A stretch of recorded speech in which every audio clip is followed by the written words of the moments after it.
Today we've got with us Dr. Robert Shepherd down here in Carrollton, Alabama. And Bob, how long have you been hunting deer? About 35 years. And I've known you about as long as you've been hunting deer, hadn't I? That's right. I started out squirrel hunting when we first met, did that for a few years, and then got into deer hunting, particularly bow hunting, and from there we stayed at it for 35 more years. All right, Bob, tell us when you do you use trail cameras? If so, what kind and what do you use them for? Well, I'm a latecomer to the trail cams. I've not really used them a whole lot, but in the last bit I've tried to basically set them up where you, at the first part of the season, you have the trail cam set up close to the food source, and then gradually work my way away from the food source and closer then to the bedding area to use the cameras to give you a feel for what the deer are moving at a particular time of the day. All right, let's start off the first of the season now. First of bow season. Where are you going to set those cameras up? What are you going to set them up for? And then what are you going to try and learn from them? Well, let's say, for example, that you wanted to know what kind of deer are coming to a particular food source. Let's say you had a cornfield that's close to a wooded area. You can set the cameras up close to the food source, and typically in the afternoon they'll leave from their bedding area and get to the food source before dark.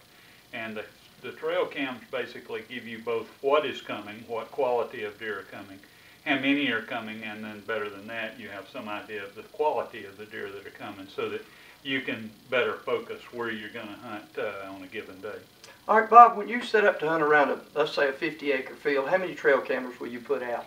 Generally not but one or two, and the reason for that is because they're generally, frankly, not going to be but one or two really good spots close to a field. In other words, most of the deer coming to a food source will tend to come from the same general direction. So it doesn't do a whole lot of good to have them scattered all around. All right, later in the season, this will be the middle of the season, more than likely gun season's already started. Where are you going to put your trail cameras now? Why, and what are you going to try and learn from them?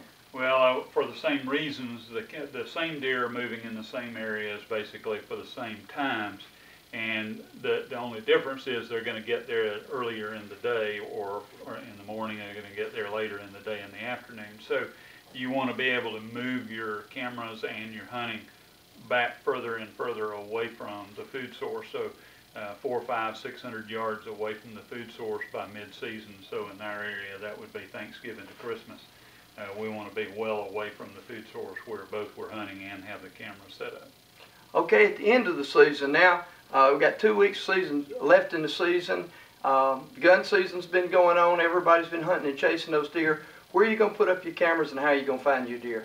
Well, they're going to be, as you would guess, pretty much nocturnal by that point in time, and so you need to really be able to get as far away from the food source as possible and get as close to where they're going to spend their daytime hours, in other words, where their bedding area is by the late season. And so that's where I'm going to set the cameras up, and that's where I'm going to hunt.